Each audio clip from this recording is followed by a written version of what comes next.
గట్టిగా చెప్పట్లు కొడదాం. ఈనాటి కార్యక్రమానికి ఉదయం కాలంలో ఎంతో అద్భుతంగా మాస్టర్స్ని సన్మానించుకుంటూ వారి అనుభవాలు వింటూ అద్భుతంగా మరి అలాగే మన పిరమిడ్ స్పిరిచువల్ సొసైటీ మూమెంట్లో మరి అందరికీ పత్రిసారి యొక్క జ్ఞానాన్ని ఇంటింటి చేరవేస్తున్న మన ధ్యాన జగత్ మ్యాగజైన్కి ఒకసారి గట్టిగా చప్పట్లు కొడదాం. ఇది ఎవరైతే ఎవరి ఇంట్లో ఉంటుందో అక్కడ పత్రిసారు ఉన్నట్టు. సాక్షాత్తు ఇన్ని సంవత్సరాలు, దాదాపు ఒక 25 సంవత్సరాలు పత్రిసారు అక్షరము కరెక్షన్ చేసి ఇందులో పొందుపరిచాడు. ఈ జ్ఞానాన్ని మళ్ళీ మళ్ళీ మళ్ళీ మళ్ళీ మనకి చేరవేరుస్తున్నారు ధ్యాన జగత్ టీం. వారికి అందరికీ ఒకసారి గట్టిగా చప్పట్లు కొడదాం. ప్రతి ఒక్కరింట్లో దయచేసి ధ్యాన జగత్ మ్యాగజైన్ ఉండాలి. అలాగే మీ బంధువుల పేర్లలో ధ్యాన జగత్ మ్యాగజైన్ వాళ్ళకి అందాలి. ప్రతి డిపార్ట్మెంట్లో ప్రతి పిరమిడ్ మాస్టరు ధ్యాన జగత్ మ్యాగజైన్ చేర్చడానికి ప్రయత్నం చేయండి. ఎందుకంటే మనకు ధ్యాన జగత్ కావాలి. ధ్యాన జగత్ కావాలంటే ధ్యాన జగత్ మ్యాగజైన్ అందరి ఇండ్లలో, అన్ని ఆఫీసులలో, అన్ని సెంటర్లలో, అన్ని గ్రంథాలయాల్లో తప్పనిసరిగా ఇది ఉండాలి. ఎందుకంటే ఇది చదవడం వల్ల ప్రతి ఒక్కరిలో చైతన్యం వస్తుంది, అహింస పట్ల అవగాహన వస్తుంది, ధ్యానం పట్ల అవగాహన వస్తుంది, పిరమిడ్ పట్ల అవగాహన వస్తుంది, మన పిఎస్ఎస్ఎం పట్ల అవగాహన వస్తుంది.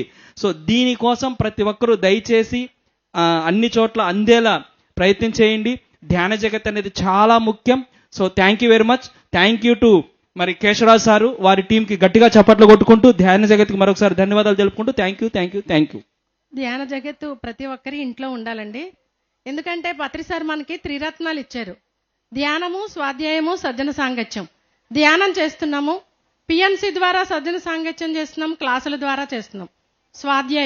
స్వాధ్యాయం కోసం ఈ ధ్యాన జగత్తు ప్రతి ఒక్కరి ఇంట్లోనూ, ప్రతి ఒక్క పిరమిడ్ మాస్టర్ దగ్గర ధ్యాన జగత్తు ఉండాలి. అలాగే ప్రతి ఒక్క పిరమిడ్ మాస్టరు ఏ కార్యక్రమాల్లో అయినా మనం ఎవరికైనా బొట్టు పెట్టి ఇవ్వాలంటే ధ్యాన జగత్తును ఉపయోగించుకోవాలి.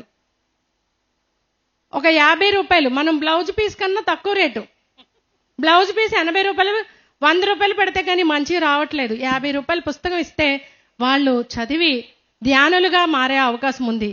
అందుకని ధ్యానులుగా, శాకాహారులుగా మార్చడానికి ఈ ధ్యాన జగత్తు ప్రతి ఒక్క ఇంట్లోనూ ఉండాలి.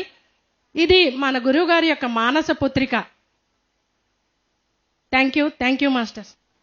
ధ్యాన జగత్ మనందరి ఇళ్లలో ఉండాలి ప్రతి ఒక్కరికి అని చెప్తున్నారు.